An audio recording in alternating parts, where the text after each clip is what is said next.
querido amigo, querido irmão.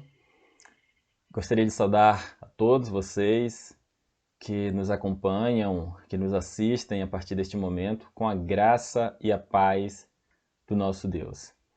É uma satisfação, uma alegria sempre muito grande podermos abrir a palavra de Deus para estudar aquilo que há de melhor para a nossa vida, aquilo que foi inspirado pelo Espírito Santo de Deus, a fim de que esse trabalho de inspiração, essas palavras sagradas, possam produzir salvação em nossa vida. Hoje, passando por aqui para compartilhar um tema extremamente importante para a nossa vida. A blasfêmia contra o Espírito Santo, um pecado imperdoável. Esse tema que, como eu disse, é extremamente importante, precisa ser analisado à luz das Escrituras Sagradas, à luz dos textos inspirados e tudo aquilo que o Senhor deixou revelado a respeito do assunto para que tenhamos, através do método bíblico, um pouco aqui, um pouco ali, sempre analisando o texto dentro do contexto, aquilo que o Senhor então tem a nos ensinar a respeito desse assunto tão maravilhoso. Nós iremos compartilhar aqui na tela os textos que nós iremos então discutir, mas eu gostaria de sempre pedir a você que abrisse as suas escrituras, a Bíblia Sagrada, aquela que está aí mesmo em tuas mãos, e você conferisse cada verso, cada texto que nós iremos trabalhar aqui a partir desse momento. Bem, quando nós falamos a respeito do tema a blasfêmia ou o pecado contra o Espírito Santo, se tornou convencional o uso de algumas declarações que não estão bem de acordo com as Escrituras Sagradas. Hoje, por exemplo, muito se fala a respeito do assunto, é muito comum ouvirmos dos nossos irmãos declarações como: nós podemos pecar contra o Pai, contra o Filho, Jesus afirmou isso, só não podemos pecar contra o Espírito Santo, a terceira pessoa da Trindade. Mas será que, de fato, a Bíblia nos ensina tal coisa? Nós queremos então convidar você a ir diretamente agora no texto bíblico e eu gostaria de pedir a você que abrisse agora a sua Bíblia em Mateus 12. Nós iremos ler os versos 31 e 32 e vamos ver o que a Bíblia realmente fala a respeito do assunto. Disse o Senhor Jesus: portanto, eu vos digo, todo pecado e blasfêmia se perdoará aos homens, mas a blasfêmia contra o Espírito Santo não será perdoada aos homens. E se qualquer disser alguma palavra contra o Filho do Homem, ser-lhe-á perdoado. Mas se alguém falar contra o Espírito Santo, não lhe será perdoado, nem neste século, nem no futuro. Muito bem, o texto bíblico é muito claro, e nós vimos aqui claramente que Jesus está dizendo que se qualquer disser alguma palavra contra o Filho do Homem, ser-lhe-á perdoado, mas se falar contra o Espírito Santo, não lhe será perdoado nem neste século, nem no futuro. No entanto, nós não encontramos aqui nenhuma declaração nesse texto de que poderia ser cometido um pecado contra o Filho do Homem, contra Deus, o Pai, e seria perdoado. Ok? Então, a princípio, vamos desmistificando aqui essa declaração e vamos apanhar aqui um outro texto bíblico onde Jesus está tratando do mesmo assunto. Na verdade, agora é a declaração de Marcos a respeito do mesmo contexto em que Jesus faz esta abordagem. Leiamos. Em verdade vos digo que tudo será perdoado aos filhos dos homens, os pecados e as blasfêmias que proferirem. Mas aquele que blasfemar contra o Espírito Santo não tem perdão para sempre, visto que é réu de pecado eterno. Novamente, nós não encontramos nenhuma declaração dentro desse texto onde se faça menção aqui de algo a respeito de Deus, né? Que pode-se pecar contra o Filho, pode-se pecar contra o Pai, só não pode pecar contra o Espírito Santo, porque não há perdão se então cometer um pecado contra o Espírito Santo. Queridos, nós estamos iniciando essa abordagem com essa leitura, exatamente para permitirmos que os textos bíblicos eles nos ensinem por eles mesmos aquilo que nós precisamos aprender. Portanto, se você tem ouvido ou até mesmo em algum momento já usou essa declaração, quero dizer para você que a Bíblia não te autoriza, não me autoriza, não nos autoriza usar tal declaração, uma vez que a Bíblia nada fala a respeito, não confirma essa declaração muito comum hoje para ser utilizada, especialmente por aqueles que defendem a Trindade, né? Um conceito trinitariano que hoje está dentro, né, da maioria das igrejas evangélicas. Muito bem, feito isto então, uma vez que nós já vimos claramente que o texto bíblico nada fala a respeito, né, de pecar contra o pai e o filho e há perdão, a Bíblia nada fala a respeito disso, nós vamos avançar e vamos entender, inclusive, por que não aparece aí no texto bíblico, por que Jesus não disse que seria possível pecar contra o Filho do Homem e contra o Pai e teria perdão, e que não poderia pecar contra o Espírito Santo, pois não haveria perdão.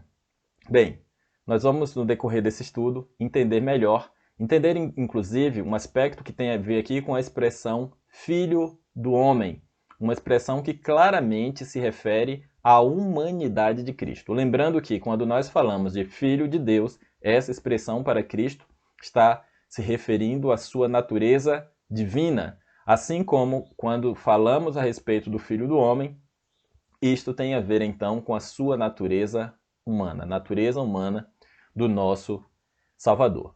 Bem, agora nós vamos convidar você a abrir ainda o texto bíblico de Mateus 12 e nós vamos agora fazer uma análise do contexto para dentro do contexto bíblico podermos compreender com maior clareza a abordagem então feita pelo nosso Salvador. Mateus 12, então, o verso 22 diz assim: Trouxeram-lhe então um endemoniado, cego e mudo, e ele o curou, de modo que o mudo falava e via. Verso 24. Mas os fariseus, ouvindo isto, disseram: Este não expulsa os demônios, senão por Beelzebu, isto é, pelo poder de Beelzebu, príncipe dos demônios. Então nós vamos encontrar aqui, já no início desse texto, o relato, né, de que um endemoniado, né, cego e mudo, foi levado a Cristo, ele cura, e quando os fariseus tomam conhecimento disso, eles vão afirmar que Jesus estava expulsando os demônios pelo poder de Satanás, Beelzebu, príncipe dos demônios. Jesus, porém, então, no verso 25, diz: Todo reino dividido contra si mesmo é devastado, e toda cidade ou casa dividida contra si mesma não subsistirá. Ora, se Satanás expulsa Satanás, está dividido contra si mesmo. Como subsistirá, pois, o seu reino? Portanto vos digo, todo pecado e blasfêmia se perdoará aos homens, mas a blasfêmia contra o Espírito Santo não será perdoada. Muito bem, queridos. Então, agora, analisando o texto, dentro do contexto, nós vamos ver claramente que Jesus cura o homem. Os fariseus não aceitam, porque se aceitassem o fato, não apenas neste milagre, mas em tantos outros que Jesus havia realizado, se eles aceitassem esse fato, eles estariam reconhecendo Jesus como Cristo, como Messias, isto é, como o divino Filho de Deus enviado à Terra para salvar a humanidade. Mas ao invés de reconhecer esse milagre, eles rejeitam, não aceitam e ainda atribuem este milagre, essa ação, a Satanás, ao príncipe dos demônios. Ele diz então que Jesus estava realizando este milagre, ou estava expulsando o demônio pelo poder do próprio Satanás, e é dentro desse contexto que Jesus vai então explicar, né, como assim Satanás está dividido, né, contra si mesmo, um reino dividido, ele sabe que não subsiste, enfim.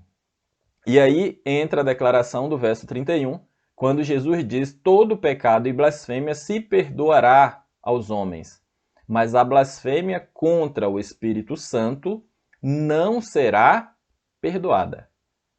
Ou seja, os fariseus estavam, naquele momento, rejeitando uma verdade maravilhosa e, para justificar esta rejeição, eles vão então atribuir aquela obra a Satanás.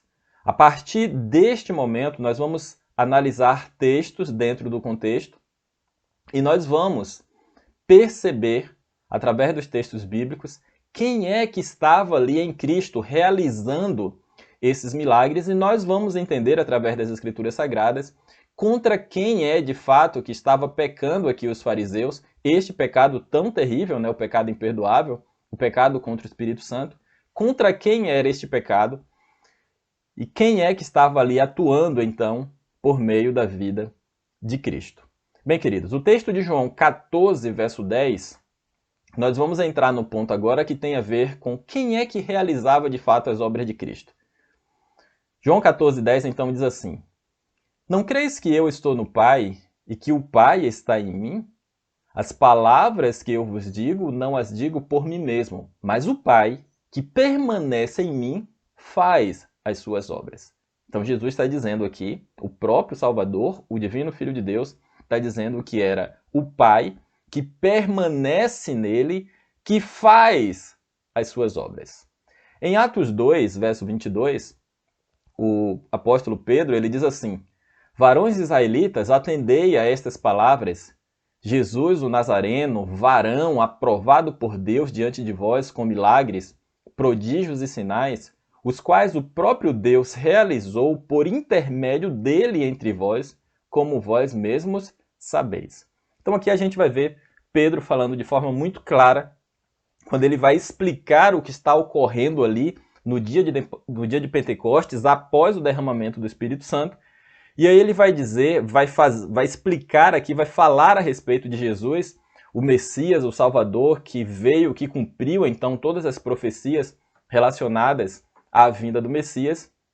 E ele então, explicando a vinda de Jesus, do Filho de Deus, do Salvador, ele vai falar que os milagres, os prodígios e sinais que Jesus realizou, na verdade, foi o próprio Deus que realizou por intermédio dele, por intermédio de Cristo, entre vós. Então, mais uma vez, um texto confirmando que era o Pai que estava em Cristo, que realizava as suas obras.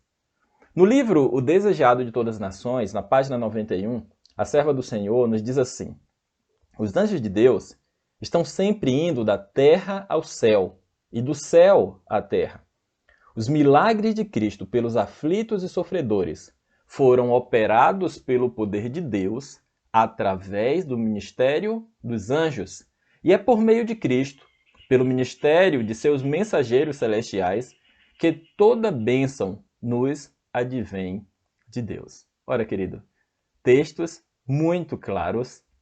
E este texto ele elucida muito bem a questão, porque vai mostrar, assim como no texto bíblico, que todos os milagres realizados por Cristo foram realizados pelo poder de Deus. E nós já vimos no texto anterior de João 14:10, Atos 2:22, que era o Pai que estava no Filho realizando estas obras. Agora a serva do Senhor nos diz no livro Desejado de Todas as Nações que todos os milagres realizados por Cristo eram então realizados pelo poder de Deus através do ministério dos anjos. Então agora nós começamos a entender claramente, através dos textos, contra quem os fariseus estavam pecando, quando estavam dizendo que o poder pelo qual Cristo estava expulsando os demônios era o poder de Satanás. E agora nós estamos vendo o texto bíblico claramente dizendo que era pelo poder de Deus. Mas vamos avançar. Em Atos 10:38, o texto ainda diz assim: Como Deus ungiu a Jesus de Nazaré com o Espírito Santo e com virtude, o qual andou fazendo bem e curando a todos os oprimidos do diabo, porque Deus era com ele. Aqui então o apóstolo vai fazer menção do momento em que Jesus ele é batizado e ele é ungido pelo Pai em seu batismo com o Espírito Santo. E a partir deste momento então, o Pai vai agir o tempo todo por meio do Filho, para que então o mundo e especialmente dentro daquele contexto, o povo de Israel pudesse olhar para Jesus e reconhecer no Filho de Maria também o divino Filho de Deus.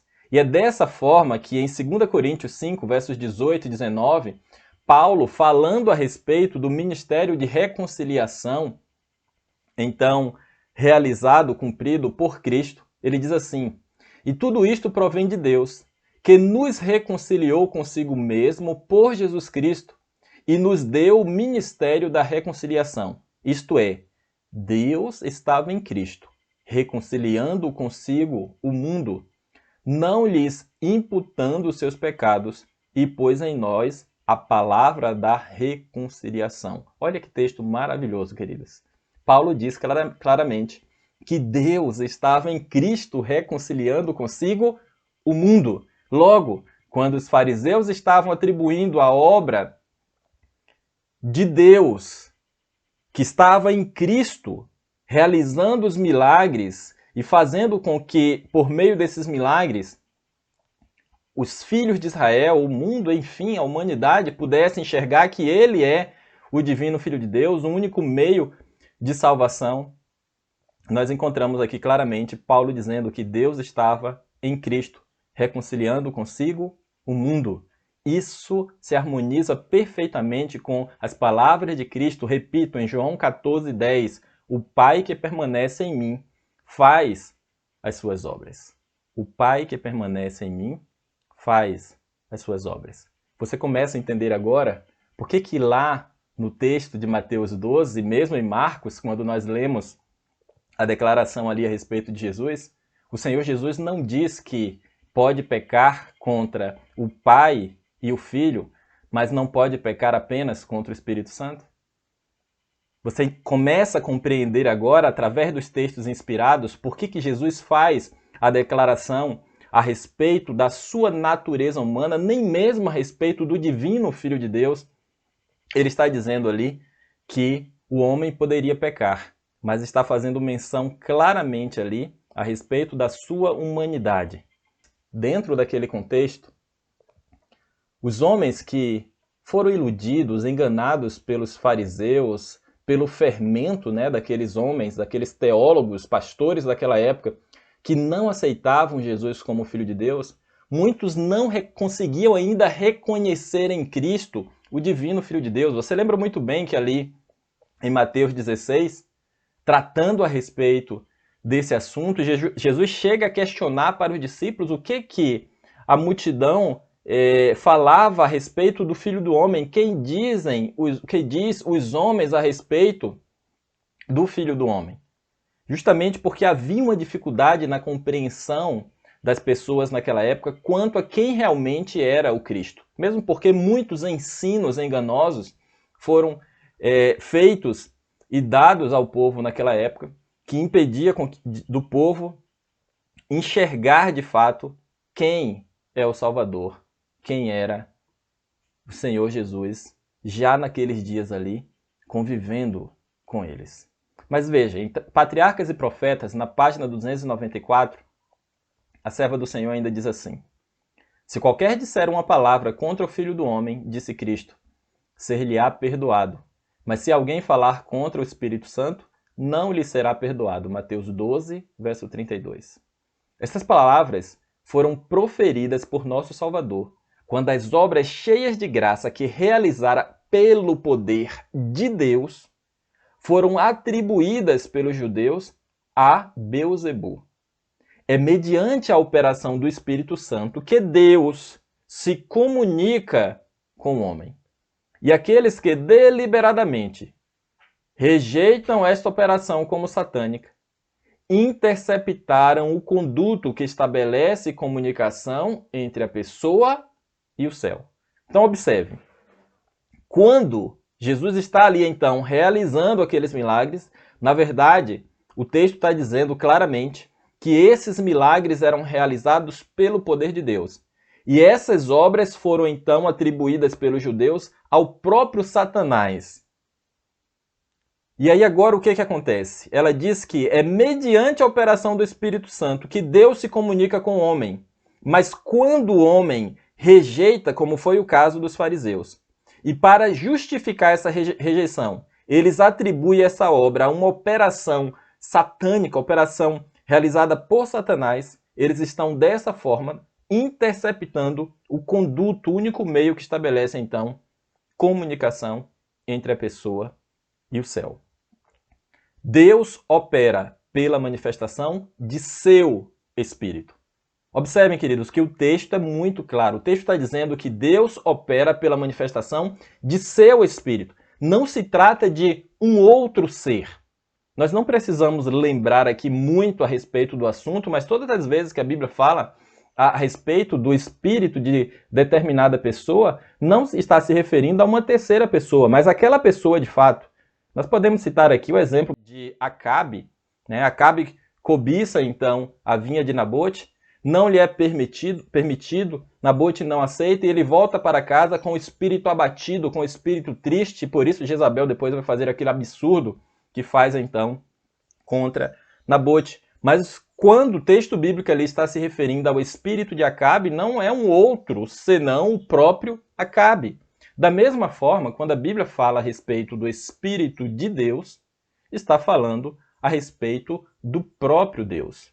Ok? Da mesma forma que quando nós lemos Espírito de Cristo, não é outro senão o próprio Cristo. E nós temos inúmeras citações bíblicas tratando desse assunto.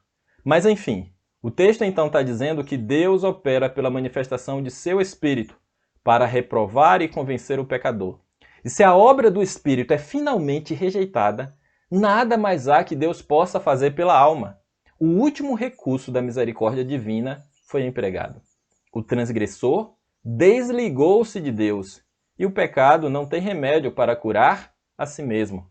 Não há uma reserva de poder pela qual Deus possa operar para convencer e converter o pecador. Deixa-o, Oséias 4,17, é a ordem divina. Então, já não resta mais sacrifício pelos pecados, mas uma certa expectação horrível de juízo e ardor de fogo que há de devorar os adversários. Hebreus 10, versos 26 e 27. Então, queridos, quando é rejeitado, então, esta ação do Espírito de Deus, o texto diz claro que não há uma reserva de poder pela qual Deus possa operar para convencer e converter o pecador. E era justamente este poder que Paulo vai dizer que é um poder que opera, que convence, que converte, este poder que estava em Cristo ali, a ação do Pai em Cristo, que estava sendo então rejeitado pelos fariseus e ainda estavam atribuindo que este poder, que este Espírito, não era o Espírito de Deus, mas que era o Espírito do próprio Satanás. No livro Testemunhos para a Igreja, volume 5, página 634, a serva do Senhor ainda diz assim: o que constitui o pecado contra o Espírito Santo? Está em voluntariamente atribuir a Satanás a obra do Espírito Santo. Por exemplo, suponhamos que alguém seja testemunha de uma nova manifestação especial do Espírito de Deus. Possui prova convincente de que o fato está em harmonia com as Escrituras, e o Espírito testemunha com seu Espírito que é de Deus. Depois, entretanto, a pessoa cai em tentação, orgulho, convencimento ou qualquer outro mau traço a domina, e ao rejeitar todas as provas de seu divino caráter, declara que tudo o que antes reconhecera como sendo o poder do Espírito Santo era apenas o de Satanás. Então nós vamos ver isso de forma muito clara a respeito da experiência de Cristo, quando nós vemos claramente ali que Jesus, ele, por meio de muitos sinais, se revela para os judeus. E os fariseus viram claramente, através de muitos milagres, inclusive a ressurreição de Lázaro, um defunto já em 4 dias, enterrado, em estado de putrefação. E o Senhor Jesus, então, pelo poder do Pai, o tira da tumba. Havia, naquele momento, muitas manifestações do poder de Deus por meio de Cristo, sinais claros e evidentes de que Cristo era o divino Filho de Deus. Porém, por conta do orgulho, por conta do egoísmo e interesses pessoais, os fariseus rejeitaram, e repito, para justificar a rejeição, atribuíram a obra do próprio Cristo a Satanás. Bem, queridos, e dessa forma, Cristo, em João 10, 25, diz para os fariseus: já vos disse e não credes, as obras que eu faço em nome de meu Pai testificam a meu respeito. O que Jesus está querendo dizer com isso, queridas? Que cada milagre realizado era uma manifestação do poder de Deus, revelando não apenas para os fariseus, mas para todo aquele povo, que aquele que estava ali diante deles era sim o divino Filho de Deus, enviado para salvar o mundo, inclusive aquele próprio povo que estava o rejeitando. Mas nós queremos avançar nesse estudo e queremos aprofundar um pouco mais para entendermos como, então, Deus, o próprio Pai, estava sendo blasfemado. O Espírito Santo de Deus estava sendo blasfemado quando os judeus rejeitaram o Senhor Jesus. E quando o Pai estava ali nele, atuando, operando os milagres, dando aqueles sinais que eram evidências de que ele era o Filho de Deus. Observe agora, no caso da parábola dos lavradores maus, e vamos relacionar então esta parábola com a blasfêmia, o pecado contra o Espírito Santo. Eu gostaria de convidar você a abrir a Bíblia no texto de Marcos 12, de 1 a 12, e vamos ler a partir do verso 1 toda esta parábola. Depois entrou Jesus a falar-lhes por parábola. Um homem plantou uma vinha, cercou-a de uma sebe, construiu um lagar, edificou uma torre, arrendou-a a uns lavradores e ausentou-se do país. No tempo da colheita, enviou um servo aos lavradores para que recebesse deles dos frutos da vinha. Eles, porém, o agarraram, espancaram e o despacharam vazio. De novo lhes enviou outro servo, e eles o esbordoaram na cabeça e o insultaram. Ainda outro lhes mandou e a este mataram. Muitos outros lhes enviou, dos quais espancaram uns e mataram outros. Restava-lhe ainda um, seu filho amado, a este lhes enviou, por fim dizendo: respeitarão a meu filho. Mas os tais lavradores disseram entre si: este é o herdeiro, ora, vamos, matemo-lo, e a herança será nossa. E agarrando-o, mataram-no e o atiraram para fora da vinha. Que fará, pois, o dono da vinha? Virá, exterminará aqueles lavradores e passará a vinha a outros. Ainda não lestes esta escritura: a pedra que os construtores rejeitaram, essa veio a ser a principal pedra angular? Isto procede do Senhor e é maravilhoso aos nossos olhos? E procuravam prendê-lo, mas temiam o povo, porque compreenderam que contra eles proferira esta parábola. Então, desistindo, retiraram-se. Muito bem, queridos. Aqui nós temos, então, nessa parábola, de forma muito clara, um homem que planta a vinha, portanto, o dono da vinha, e aqui Jesus está se referindo a Deus, o Pai, e ele vai arrendar essa vinha para os lavradores, o povo de Israel, e ele se ausenta. No tempo da colheita, ele vai enviar servos. Envia um primeiro servo, um símbolo aqui então empregado para os profetas. E quando então esses servos vão para ajustar as coisas, para então pegar dos frutos, receber dos frutos da vinha, o direito então do dono daquela vinha, um acordo feito com aqueles lavradores, ao invés então de ajustarem as coisas como deveriam ser ajustadas, eles então espancam esses servos e despacham vazios. Bem, queridos, o texto é muito claro, apontando aqui para o momento em que diversas vezes Deus vai enviar profetas para que por meio dos profetas ele pudesse então encontrar uma reconciliação, com aquele povo. Depois de muitas tentativas, de muitos servos, de muitos profetas espancados e depois também mortos, finalmente o dono da vinha, Deus, o Pai, envia seu filho. Afinal de contas, pensa ele, é meu filho, eles vão respeitar. Mas os tais lavradores, sabendo que se tratava agora do herdeiro do divino Filho de Deus, eles então pensam, vamos matar, pois este é o herdeiro. Matando, a herança será nossa. E o texto então bíblico diz que eles o agarraram, mataram e tiraram para fora da vinha. O que mais poderá fazer o dono da vinha? O texto bíblico então diz claramente no verso 9 que ele vem e ele vai exterminar aqueles lavradores e vai passar a vinha a outros. Bem, queridos, a parábola é muito clara. Exemplifica claramente o que é a blasfêmia contra o Espírito Santo, pois revela como os judeus cometeram esse pecado que leva à morte eterna, quando rejeitaram todos os apelos feitos pelo dono da vinha, Deus, o Pai. A princípio, eles perseguiram e mataram os profetas. Por fim, insultaram a Deus, o Pai, o dono da vinha, quando rejeitaram. E não apenas rejeitaram, mas mataram o seu único filho. E para justificar essa rejeição e morte, eles precisavam atribuir as suas obras a Satanás. Este, então, foi o pecado cometido pelos judeus, especialmente pelos líderes de Israel. O pecado contra o Espírito Santo de Deus.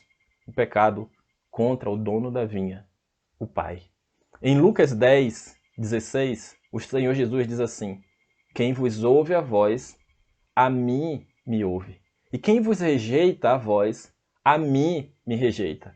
E quem a mim me rejeita, rejeita aquele que me enviou.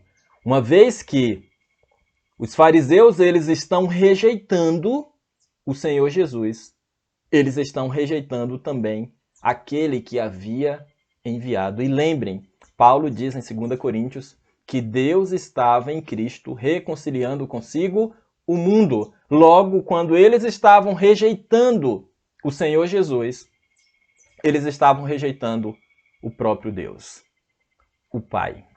João 8, verso 29, então, diz assim: e aquele que me enviou está comigo.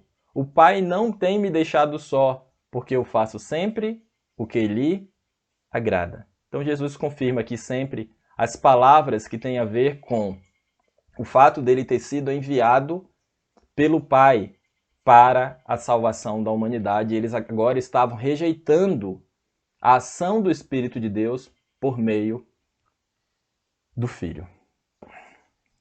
Chegar aquele dia para Jerusalém. Jesus chorou em agonia sobre a condenada cidade, mas não a podia livrar. Esgotaria todos os recursos. Rejeitando o Espírito de Deus, Israel rejeitara o único meio de auxílio. Nenhum outro poder havia pelo qual pudesse ser libertado. Muito claro o texto. Rejeitando o Espírito de Deus, Israel rejeitara o único meio de auxílio. O povo de Israel fizera a sua escolha. Apontando a Jesus, dissera: fora daqui com este, solta-nos Barrabás. Este ladrão e homicida representava Satanás. Cristo era o representante de Deus. Cristo fora rejeitado, Barrabás preferido. Barrabás teriam eles. Fazendo sua escolha, aceitaram aquele que desde o princípio fora mentiroso e homicida. Satanás era seu guia. Como nação, seguir-lhe-iam os ditames, fariam suas obras, teriam de suportar-lhe o domínio. O povo que escolheu Barrabás em vez de Cristo havia de sentir a crueldade de Barrabás enquanto o tempo durasse. Então nós vamos agora perceber que esta rejeição de Cristo claramente, uma vez que Cristo é o representante de Deus, quando estavam rejeitando o Senhor Jesus, Israel estava rejeitando Deus, o próprio dono da vinha. E, nesse caso, quando aceitam Barrabás, estão aceitando a direção agora, a condução, a liderança de Satanás para aquele povo. Ninguém há tão endurecido como os que desdenharam o convite da misericórdia e menosprezaram o Espírito da graça. A mais comum manifestação do pecado contra o Espírito Santo é o desprezar persistentemente o convite do céu para se arrepender. Todo passo na rejeição de Cristo é um passo no sentido de rejeitar a salvação e para o pecado contra o Espírito Santo. Então você vai perceber agora que o pecado contra o Espírito Santo está diretamente relacionado, como a gente viu desde o princípio, com a rejeição de Cristo. E nós vamos ver ainda de forma mais clara, além de tudo aquilo que a gente já viu, como Deus, o Pai, é insultado, ultrajado, blasfemado quando há uma rejeição do convite feito por Ele através de seu Filho. Não é necessário que escolhamos deliberadamente o serviço do reino das trevas para cair-lhe sob o poder. Basta negligenciarmos fazer aliança com o reino da luz. A mais comum manifestação do pecado contra o Espírito Santo é o desprezar persistentemente o convite do céu para se arrepender. Todo passo na rejeição de Cristo é um passo no sentido de rejeitar a salvação e para o pecado contra o Espírito Santo. Aqui, queridos, nós podemos ler todo passo na rejeição de Cristo, e Cristo aqui é uma palavra, então, que se refere ao Messias, que se refere ao Senhor como o divino Salvador. Então, todo passo na rejeição de Cristo como o Filho de Deus, como o divino Filho de Deus, enviado para salvar a humanidade, é um passo no sentido de rejeitar a salvação e para o pecado contra o Espírito Santo. Leiamos mais. Cada ato de transgressão, cada negligência ou rejeição da graça de Cristo recai sobre vós mesmos, endurece o coração, deprava a vontade, entorpece o entendimento, tornando-vos não só menos inclinados a ceder à eterna súplica do Santo Espírito de Deus, como também menos capazes de o fazer. Então, cada transgressão, cada negligência, cada rejeição da graça de Cristo nos torna o homem menos inclinados a ceder à eterna súplica do Santo Espírito de Deus. O que nós lemos, queridos, até aqui, é que todas as vezes que chega a você uma oportunidade de salvação, é o Pai que está, por meio do seu Filho, tentando reconciliar você com Ele, apelando ao seu coração. E quanto mais você rejeita, quanto mais o homem rejeita, então esse convite de misericórdia, ele se torna menos inclinado a ceder a essa eterna súplica do Santo Espírito de Deus. E quanto mais o tempo passa, vai então acontecendo aquilo que nós já lemos em alguns textos. O homem caminha, finalmente, para cometer o pecado contra o Espírito Santo.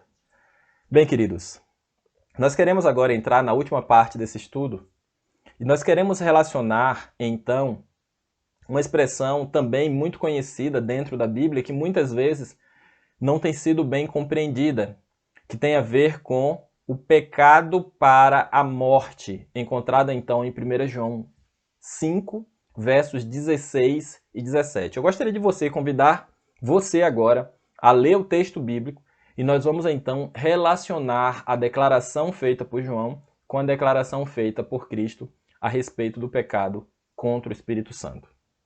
Aqui então, João, o discípulo amado, ele escreveu: Se alguém vir a seu irmão cometer pecado, não para a morte, pedirá, e Deus lhe dará vida aos que não pecam para a morte. Há pecado para a morte, e por esse não digo que rogue. Toda injustiça é pecado, e há pecado não para a morte. Muito bem, queridos. Quando nós estudamos a definição bíblica de pecado, em 1 João 3, verso 4, o próprio João nos diz que todo aquele que pratica o pecado também transgride a lei, porque o pecado é a transgressão da lei. No texto, então, de 1 João 5, nós lemos nos versos 16 e 17 que toda injustiça é pecado e é pecado não para a morte. Mas como assim João agora está dizendo que há pecado para a morte e por esse não digo que rogue? Será que existe de fato algum pecado que não é para a morte? Romanos 6, 23, Paulo diz assim: porque o salário do pecado é a morte. Ou seja, uma vez que todos pecaram e destituídos estão da glória de Deus, todo pecado naturalmente leva à morte. Mas observe que ainda em Romanos 6, 23, na continuação do verso, ele diz: mas o dom gratuito de Deus é a vida eterna em Cristo Jesus, nosso Senhor.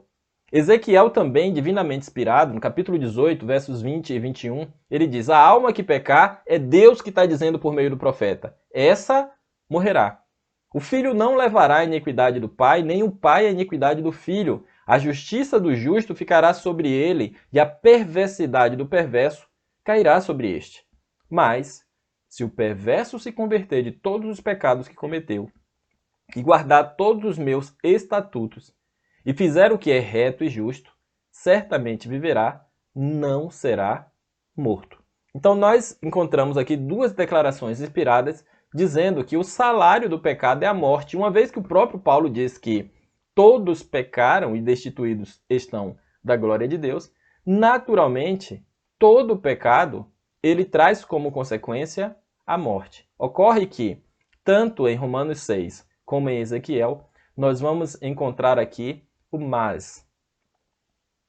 Mas o dom gratuito de Deus é a vida eterna em Cristo Jesus, nosso Senhor. Mas, se o perverso se converter de todos os pecados que cometeu, e guardar os meus estatutos, e fizer o que é reto e justo, certamente viverá, não será morto. Aí agora a gente começa a encontrar uma clareza quanto ao pecado que não é para a morte. Em 1 João 1, verso 9, ele também diz: se confessarmos os nossos pecados, ele é fiel e justo para nos perdoar os pecados e nos purificar de toda injustiça.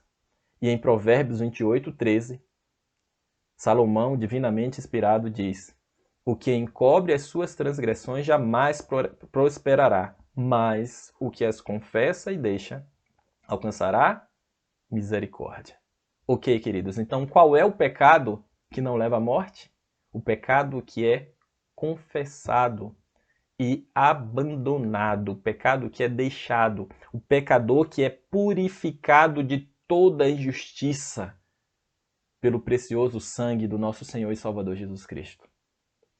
Portanto, aquele que encobre as suas transgressões, ele caminha para o pecado contra o Espírito Santo. Este foi o grande problema dos fariseus. Mas aquele que confessa e deixa, alcança misericórdia.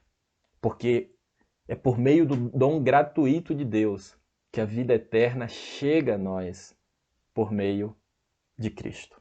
Muito bem, queridos. Então, evidentemente, João está falando ali a respeito da segunda morte. E imagine você, por exemplo, alguém que, cometendo este pecado, que é imperdoável, ao ponto dele dizer, olha, se alguém vir a seu irmão cometer pecado não para a morte, pedirá e Deus lhe dará vida aos que não pecam para a morte. Mas agora ele diz, há pecado para a morte, por esse não digo que rogue.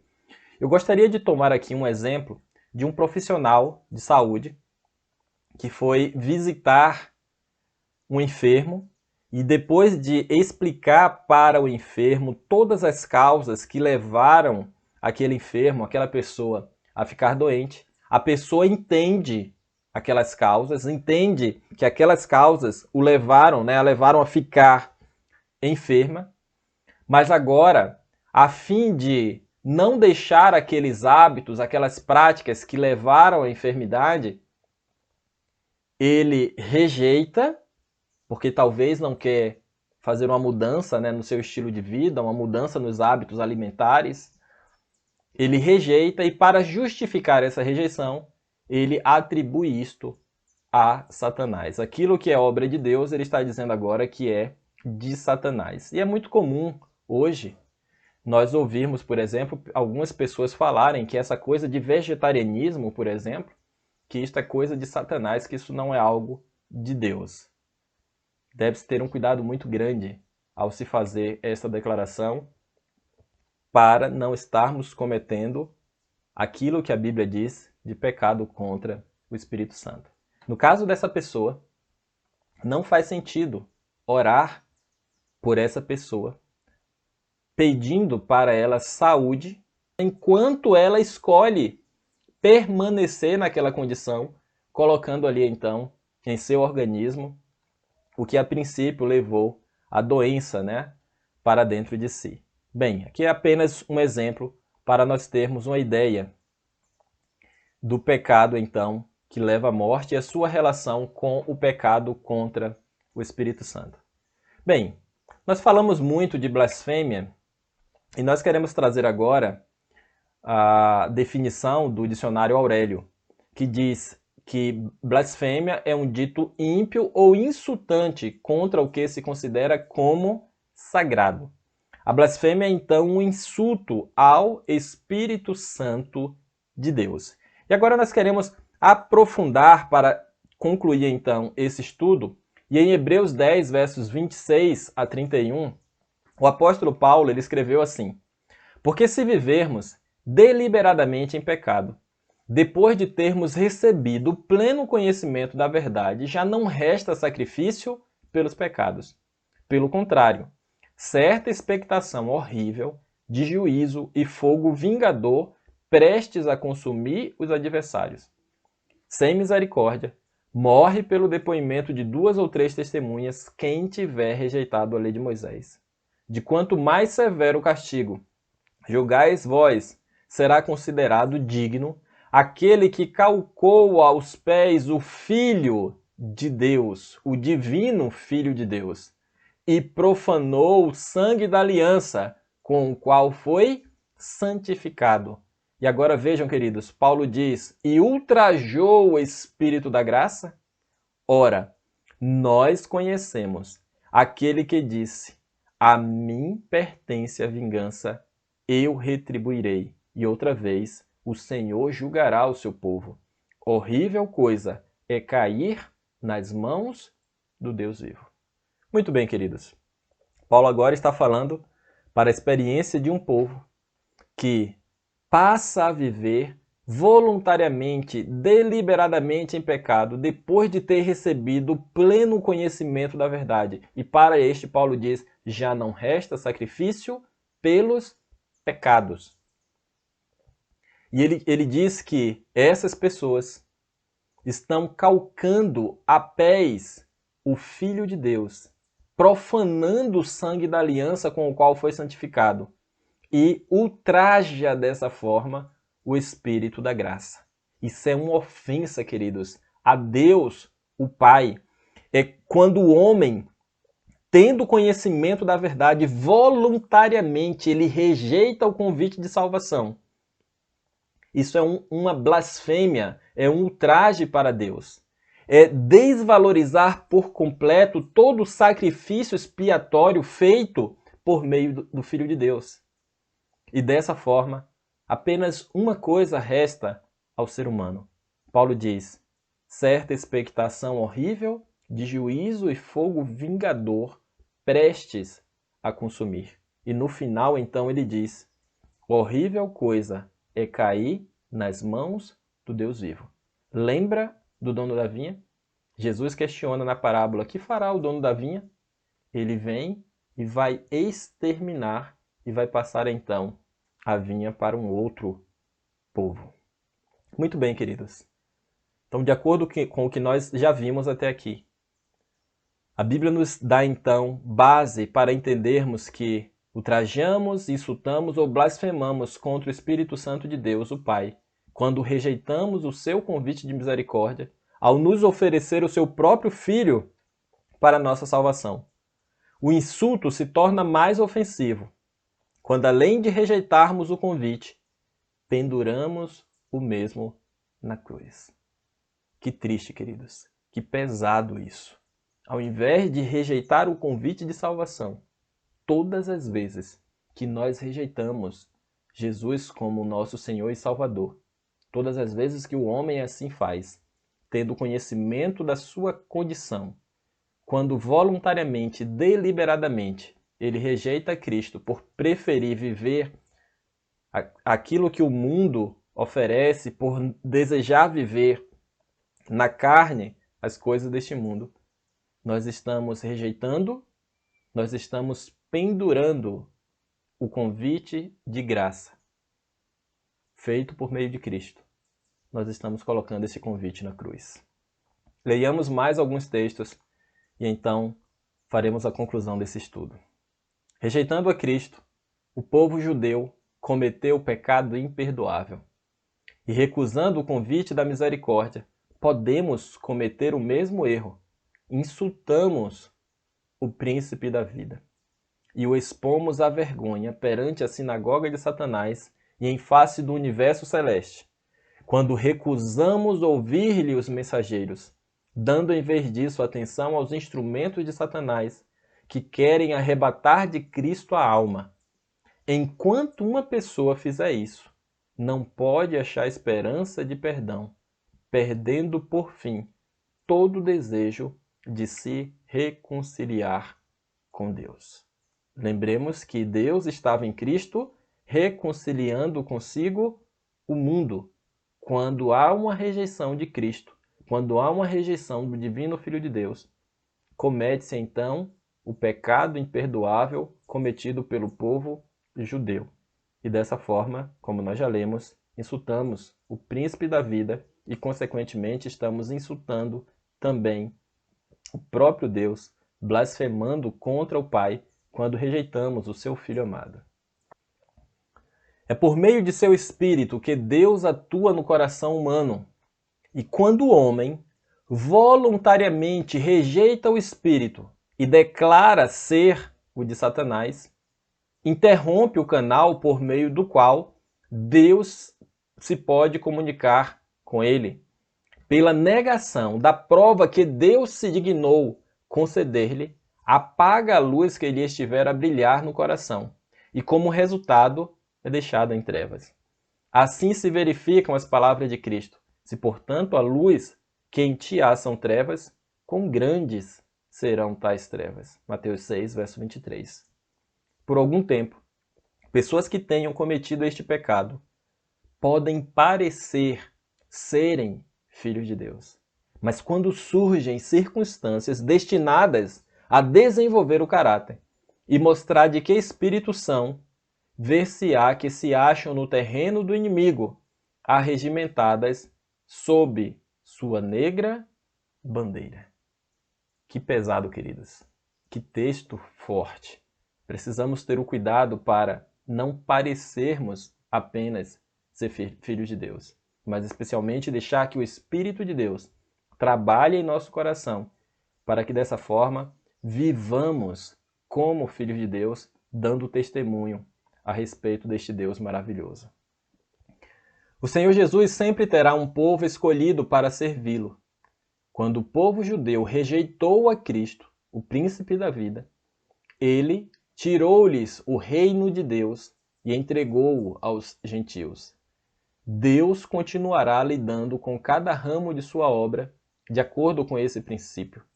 Quando uma igreja demonstra ser infiel à palavra do Senhor, seja qual for sua posição, e por mais elevada e sagrada que seja a sua vocação, o Senhor não mais pode cooperar com eles. Outras pessoas são, então, escolhidas para assumir importantes responsabilidades. No entanto, se estes, por sua vez, não purificarem a vida de toda má ação, se não estabelecerem puros e santos princípios em todos os aspectos de sua vida, o Senhor os afligirá e humilhará dolorosamente. E a não ser que se arrependam, os removerá da posição que ocupam, tornando-os um opróbrio. Então, queridos, o texto diz claramente que Deus continuará lidando com cada ramo de sua obra de acordo com esse princípio. Qual é o princípio? Nós lemos claramente. Quando a igreja demonstra ser infiel à palavra do Senhor, seja qual for sua posição, por mais elevada e sagrada que seja a sua vocação, o Senhor não mais pode cooperar com eles. E ele então passa, como sempre fez, a responsabilidade para outros. Mas se esses outros, da mesma forma, não purificarem a vida de toda má ação e não estabelecerem puros e santos princípios, o texto diz claramente que o Senhor vai afligir dolorosamente e fazer também destes um opróbrio, se não se arrependerem, se não estiverem dispostos a permitir que Cristo faça a obra necessária em seu coração. Bem, queridos, ninguém precisa considerar o pecado contra o Espírito Santo como coisa misteriosa e indefinível. O pecado contra o Espírito Santo é o pecado de persistente recusa de atender aos convites para arrependimento. Se recusais crer em Jesus Cristo como vosso Salvador pessoal, amais então as trevas e não a luz. Amais a atmosfera que envolvia o primeiro e grande apóstata. Preferis essa atmosfera à atmosfera que circunda o Pai e o Filho. E Deus permite que sigais vossa preferência. No entanto, que nenhuma alma fique desalentada com esta apresentação do assunto. Não desfaleça ninguém que esteja empenhado em fazer a vontade do Mestre. Esperai em Deus. O Senhor Jesus tornou evidente que tem infinito apreço por vós. Ele deixou seu trono real, deixou suas cortes reais, revestiu sua divindade com a humanidade, teve uma morte ignominiosa sobre a cruz do Calvário, para que pudesseis ser salvos. Bem, queridos, eu espero que esse estudo tenha ajudado você a tirar conclusões corretas a respeito daquilo que a Bíblia e os testemunhos falam a respeito desse assunto.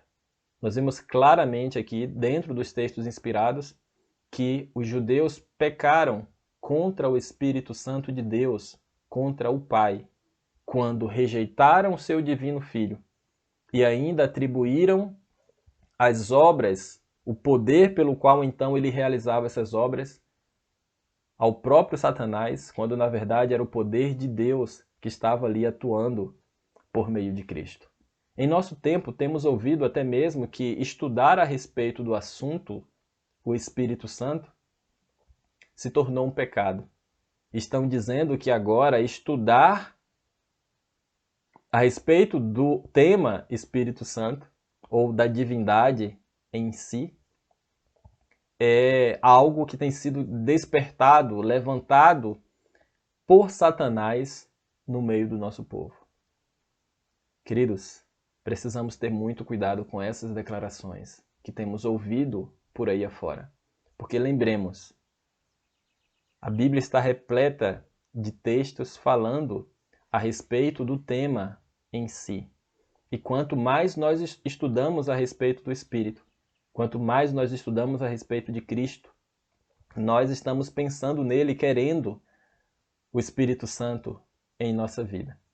No entanto, quando eu atribuo agora o simples fato de estudar a respeito desse assunto, que é de Deus porque ele deixou revelado nas Escrituras, quando eu atribuo isto a Satanás, eu posso estar pecando contra o Espírito Santo. Muito cuidado, queridos, com as declarações feitas por aí afora e com o fermento dos fariseus. Que Deus abençoe a sua vida e que você não fique apenas com esta exposição do assunto, mas que você explore muito mais os textos inspirados para ter a sua própria convicção a respeito desse tema tão maravilhoso. Que Deus continue abençoando e guardando a tua vida.